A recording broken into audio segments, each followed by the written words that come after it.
Hello welcome छ मेरो छोटो अनि सानो मिनी ब्लगमा। म सन्चै छु अनि मलाई लाग्छ हजुरहरू पनि सन्चै हुनुहुन्छ होला। सन्चो हुनुहुन्न भने हस्पिटल जानु, दबाई खानु, आफ्नो केयर गर्नु होला। मैले चाहिँ ब्लग नबनाएको धेरै भयो किनभने अस्ति आन्दोलनमा गएकोदेखि आएर मेरो सोरै बसेको थियो अनि ब्लग नै बनाउन पाइरहेको थिइनँ। यो चाहिँ मेरो तेस्रो ब्लग हो।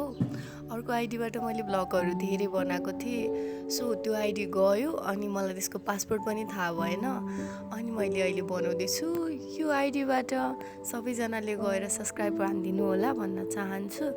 अस्ति भर्खर युट्युब गएको थियो नि, फेसबुक युट्युब गएको थियो नि। फेसबुक मेसेन्जर जाँदा त खासै टेन्सन लागेन मलाई, युट्युब जाँदाखेरि म यस्तो धेरै रुनु मन लागेको थियो कि, तर थ्याङ्क गड फर्केर आयो। जसरी नि आउनु त थियो, आउनु त परिहाल्यो नि, नत्र भए हामी कसरी बस्नु है। खासै भ्लग बनाउने ढङ्ग चाहिँ छैन मेरो, तैपनि कहिलेकाहीँ कस्तो धेरै बनाउनु मन लाग्छ कि साथीहरू नहुँदा त सहारा नै मोबाइल नै हुन्छ नि त।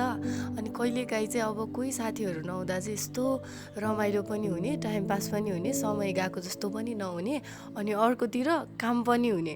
त्यही भएर मैले नि भ्लग स्टार्ट गर्न थालेको। तर खासै मलाई भ्लग एडिट गर्न र बनाउनु चाहिँ राम्रोसँग आउँदैन है। फेरि तेरो भ्लग राम्रो छैन भनेर कम्प्लेन चाहिँ नगर्नु नि, जति जाने त्यति मात्रै बनाएको है त। अनि दसैँ पनि आउन लाग्यो, कतिपय साथीहरू त घर पनि गइसक्नु भयो होला, अनि कतिपय त घर नजानेमा पनि हुनुहुन्छ होला। घर जानेलाई त लास्टै रमाइलो हुन्छ है, घर गाउँ परिवारसँग भेट्न पाउँछ, त्यही माथि गाउँको रमझममा रमाउनु पाउँछ। ओ माई गड, मलाई पनि घर चाहिँ एकदमै छिटो जानु मन छ, तर पनि डट बुझ्नु न, अलि प्रब्लम भएर नगएको।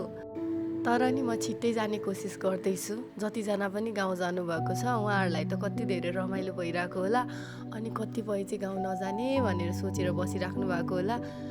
आई विस उहाँहरूलाई पनि धेरै रमाइलो होस् है। दसैँ आउनु लाग्यो, रमझम त्यस्तै चलिरहेछ, तर गाउँतिर छ नि लास्टै पानी पर्छ अरे आजकल।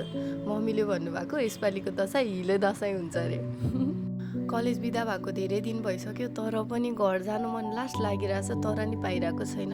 तर आइविस म छिटै जान पाउँछु र पाऊँ भन्न चाहन्छु। हजुरहरूले नि प्रार्थना गरिदिनु ल।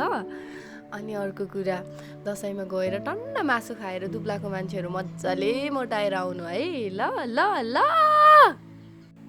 म त खासै मासु खाँदिनँ, अब जो खानुहुन्छ उहाँहरू चाहिँ खतरा मोटाएर आउनु ल। बाई।